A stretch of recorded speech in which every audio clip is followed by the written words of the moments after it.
Hi, welcome back to the Retail Lawyer. I just posted a segment regarding rent relief considerations in this COVID world. And now I want to talk to you a little bit about your contracts, generally, leasing and otherwise. So this is going to be, as I've entitled it on my little one-page summary, like I always have, force majeure, contracts, legal doctrine, and business interruption insurance. So what I want to generally talk about, and again, these one pages don't cover a lot of ground, but it gives you the bullet points to think about. So when the COVID pandemic began, there was so many thoughts running around all of our heads, right? Okay, am I an essential business? Can I keep operating? How do I work with my employees? Are they safe? If they're not safe, what do I need to do? Should I lay them off? Should I furlough them? You know, how does unemployment work? How does the SBA disaster relief work? How do I get the paperwork in? I mean, all of these things are stirring. Am I bound? And then, am I bound by my contracts? And do I have insurance to help me through this time, right? So we dealt with the emergency issues right up off the bat. And we still have to think ahead as to where we are in terms of all of our contracts. I'm sure you've started the conversation with your bigger vendors to some degree. Whether it's been settled out or not is another conversation, because it's still an ever evolving situation, whether or not, and it's a global thing. I mean, you know, here at the Retail Lawyer, we talk about retail. Manufacturing is a global situation, and then you get into logistics, and it's a big multi-tiered issue.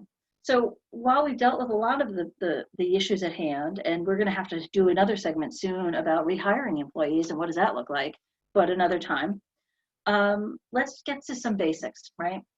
So you have a contract with a major vendor, and you all of a sudden, you know, which side of the conversation are you on? Are you looking for them to do what they're supposed to do? Are you the one who's supposed to be paying? Are you providing services, or are you making payment? Either way, you need to look and see if it's a force majeure contract. And I won't even get into the whole governing law on an international situation, because then you have to look at, you know, what country, and is it the International Council, International Chamber of Commerce, you know, is it arbitration, litigation? There's so many different areas, and we're going to be broad-based. So looking at force majeure, does your contract even have a provision? And if it does, the words, the specific words matter in the phrasing of your force majeure provision. And I'm going to say the exact same thing when we talk about insurance. So how broadly is the provision written? How narrowly? Is it a list of specific things, very narrow-ended? These 5 things, whatever the civil unrest, labor shortages, declaration of war, or is it those specific things only? And you know, hurricanes, that kind of thing. Is it just that list specifically, and that's it? Or does it say, and such other blah, blah, blah? Or is it very broadly written in the sense of all the way to the other side of the spectrum of anything that's out of reasonable control of the parties? It could go either way or somewhere in between. These provisions are not, while they're a boilerplate concept, they're not necessarily drafted that way. So every contract needs to be looked at. Don't assume that one contract to the next says the same thing, because it won't. They'll all be very different. And depending on the circumstances surrounding the transaction, depending on the wording, you may be able to work something out. So you have to think about that. Normally, at least in my case, when I'm the party I'm representing the party who provides the services, I make very certain that the force majeure provision excludes monetary payments, so that even if there is a force majeure event, payment still needs to be made. So I'm not alone in that. And so if you're on the side looking to get out of making payments, look to your provision, be very clear about that. And if it expressly excludes monetary payments, you need to find another way to deal with the situation, because that's difficult to overcome when it's specifically excluded and you took on that risk. You know, there's been some now that I'm seeing, and I hadn't had this in my language, but especially looking at hospitality, where there was exclusions for viruses and pandemics and illnesses and things of that sort. So if your provision specifically has that, you got problems as well. If you're the one making the payment, or even if you're making performance, because maybe now, because the supply chain's broken down, you can't meet your performance obligations. So we got to look at that. And again, the backup of all of this is, even if the language doesn't support what the position is that you'd like to take or you feel you need to take, if you have a good relationship with the other party, if you have a profitable, or what was a profitable relationship with the other party, there's usually a business resolution. You just have to be willing to have the hard conversation. So always think about that. Have that plan B, which maybe shouldn't be plan B. Maybe that should be plan A. You want to do your homework and kind of know what your rights and obligations are, but at the same time, maybe the best thing is to have that business conversation. Obviously, I recommend that because I keep saying it. Within the force majeure, because I'm still in that force majeure provision, there may be language that allows termination after so many days of non-performance. And what does that then trigger? So you need to look at that and understand that. So if you can terminate the agreement, and maybe you want to, so even if you're the party providing the services, you may want to cancel the contract so that one can go, okay, good, that's done, I'm out. And then you can look to see about rebuilding your business. If you're on the monetary side, you may be afraid to go ahead and get the services provided from another vendor because you still have this obligation hanging out there. So being able to terminate could potentially give everybody that restart. And that could be a good thing, not always, but sometimes. So again, you have to look at the business facts as well as the contractual language and figure out what makes sense and put that narrative together and communicate with the other side. If you want litigation, don't communicate. If you want litigation, act unilaterally.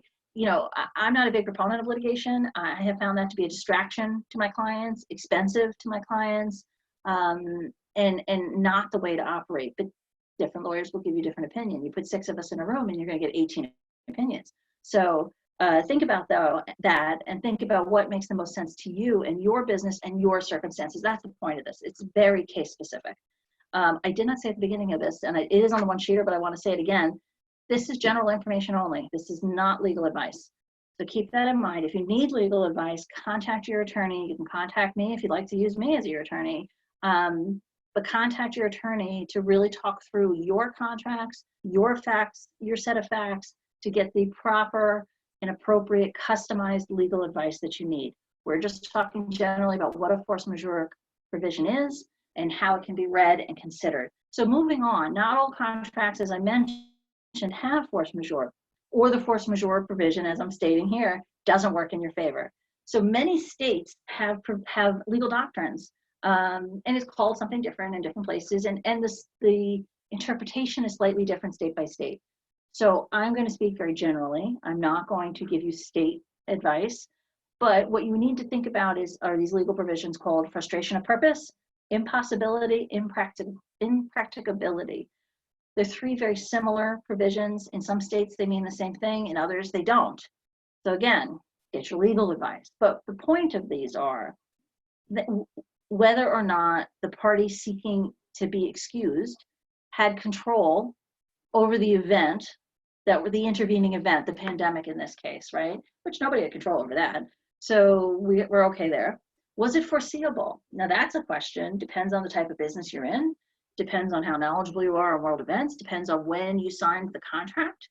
If you signed a contract in April of 2020 and now you're claiming, oh, I can't do it because of the pandemic. Well, you know what? You already knew about the pandemic at that point. So you've assumed the risk and you cannot use that as an excused event, an intervening event. It doesn't work that way. But if you signed the contract 2 years ago and you've been acting in good faith all along and doing what you're supposed to do, and now all of a sudden this happened, and because of supply chain issues or some other reason that is beyond your control, that was unforeseeable, you could potentially be excused under these provisions. So frustration of purpose just generally is that a party is incapable of performing contractual obligations because of dramatic or radical changes in circumstances from those that existed at the time of execution of the contract. Things changed. I can't do it now. You signed a lease last year, or how about this? You signed a lease 6 months ago, and you thought you would be going into the space last month. Sometimes there's long periods between signing a lease and actually entering, but sometimes it's short. So let's say you signed the lease in November, and you thought you were going to move in April, and now you can't. So maybe there's a good argument there for frustration of purpose. Maybe. I say maybe because you never know what you're going to get when you go to court. So things like that. Was there anything that the party can do who's seeking the excuse regarding the intervening event, the COVID in this case? Was there anything they could do, any reasonable measures they could take to protect themselves or to mitigate the risk? Maybe, maybe not. Again, depends on the circumstances and the facts. So you got to think about that. Because the point is, and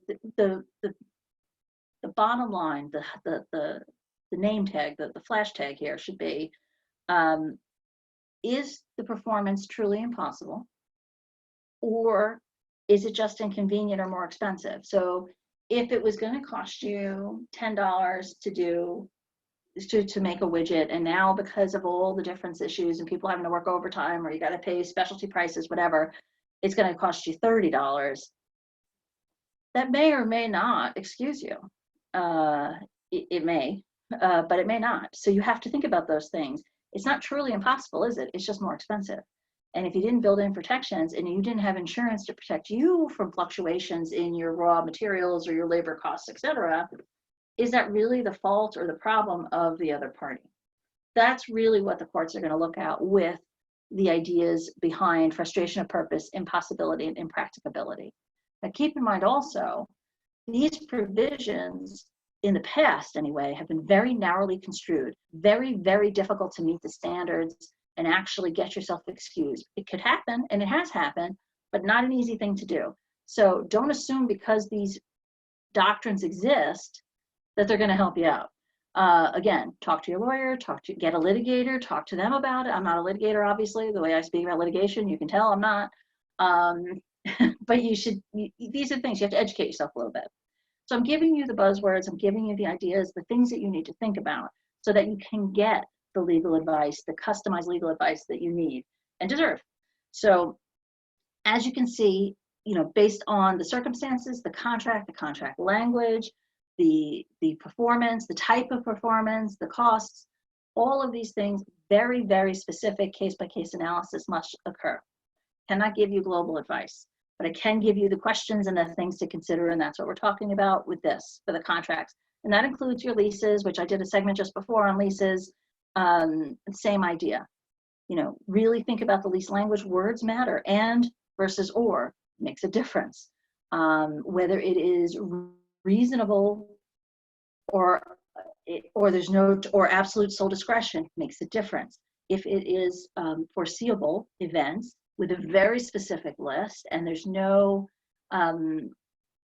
add-on catch-all phrase to it, that matters. All of that matters, and you got to look at the word choice, okay?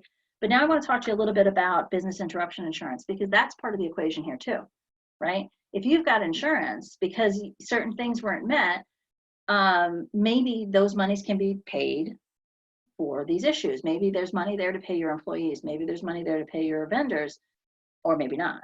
Now, the initial line from the insurance carrier is going to be, no, business interruption coverage does not include pandemics. That is the party line that's being spoken across the country. Now, whether that's true or not, it has to be tested. And this, I say, is going to be tested in litigation. There are times, even me, who does not like litigation, where you have to litigate.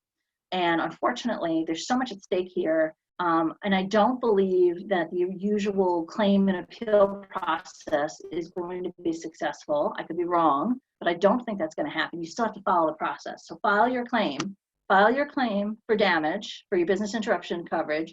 And if you can, try to appeal it, but definitely get a litigator involved here. Have somebody with knowledge look at your policy. Now, here's the thing too. I can't tell you how many clients I've had say, well, I asked my insurance company and they sent me this summary. You don't want to see the summary, because the summary is going to be worded in such a way to make you think you don't have coverage. You need the actual policy, the full length policy, and all of the endorsements, every last word. It could be a big document, that's fine. You don't have to read it. Give it to your lawyer. Your lawyer will read it, because it depends on the wording in there. And so it's not a one situation for all. You have to do the assessment and you have to look at it and think about the circumstances. The reality is, just because the carrier says you're not covered doesn't mean that that's the case. I'll give you a personal example about a residential policy, but still, same idea. As you know, most homeowners policies do not cover water damage, and even commercial actually. But this is a personal situation that I had. So I had a leak in my roof. Now, when I first went to put in the claim rather, the homeowner's insurance said to me, well, it's a water leak, so you're not covered for that. And I said, can I see the policy? I want to really look at the language. And I pushed and pushed, and I finally got the language because I really wanted to hone in. And I realized that they were parsing words themselves. So I appealed and I changed the language from water damage to wind damage, because there was, and I put in some weather reports showing that high winds, not high enough to be a hurricane event, which then triggers other issues, but high winds that day, still within the coverage range, that caused the roof tiles to lift, and then there was a rain event several hours later.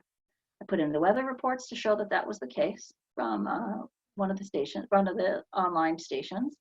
I wrote it that way, that it was wind damage, and that the water damage was ancillary and only occurred because of the existing wind damage, and I got covered. So you have to look at the words, and you got to think about how you're going to phrase your claim. I could give some business ones as well, but then I'm a little uncomfortable with that because it might be revealing to some clients if I talked about it. But that kind of a thing you have to talk about. You know, after Hurricane Sandy, there was all sorts of damages about water. Well, water wasn't covered, but you know what was? The mold that came later. So we had to think about that too. You know what I mean? So you got to think about it, and this is why you want the lawyers involved. And again, you know this, if you've listened to any of my stuff, if you've ever worked with me, I am not a fan of litigation, but when it's necessary, and it is necessary here. So, but anyway, get your full policy. Look at the language in the endorsements. See what is and is not covered, and then really start to kind of noodle your circumstances and that language. Look for the opportunities. Is there a requirement for quote unquote property damage? Because that's what the insurance carriers are hanging their hat on. Oh, there's no property damage. Well, statutorily in some states, and again, state by state, there's catch-all language. And I talked about catch-all language above with force majeure, right? So catch-all language, sometimes they'll have a list of different things that are considered, property damage. And they'll talk about acts of God and, weather, acts of war, civil riots, that kind of thing. Sometimes there's language like, and such other causes that may lead to the loss of life. Maybe it's in your state, I don't know. So think about that. And that umbrella language, however it's written, may afford you the opportunity. Now keep in mind, you're reading in the paper and you're like, I don't have to deal with this because the various state legislators and even Congress, on the federal level, are starting to talk about passing a law to prevent insurance carriers from rejecting these claims. The problem with that is usually that's a looking forward measure. So if we remember our social studies from junior high and high school, there's this thing called ex post facto laws, looking back. Those are generally frowned upon and not held to be constitutional.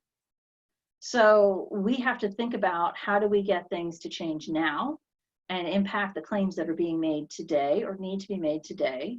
And that's by looking at your policies, the exact language, getting a litigator involved, filing your initial claim, letting your litigator follow up with you. And then if you need to litigate, if the insurance company feels enough pressure, they may actually pay you, maybe. So these are the things that you need to think about. And again, it's a case-by-case assessment. So the initial response, I can tell you, your initial response is you're gonna be denied. And so be prepared for that. Don't get upset. Although I understand we all pay a lot in insurance premiums, but the insurance companies have to think about too, this is a global event. And this could potentially bankrupt some of these insurance companies. So they have to think about their reserves. They got to think about protecting their business, but you have to think about protecting yours.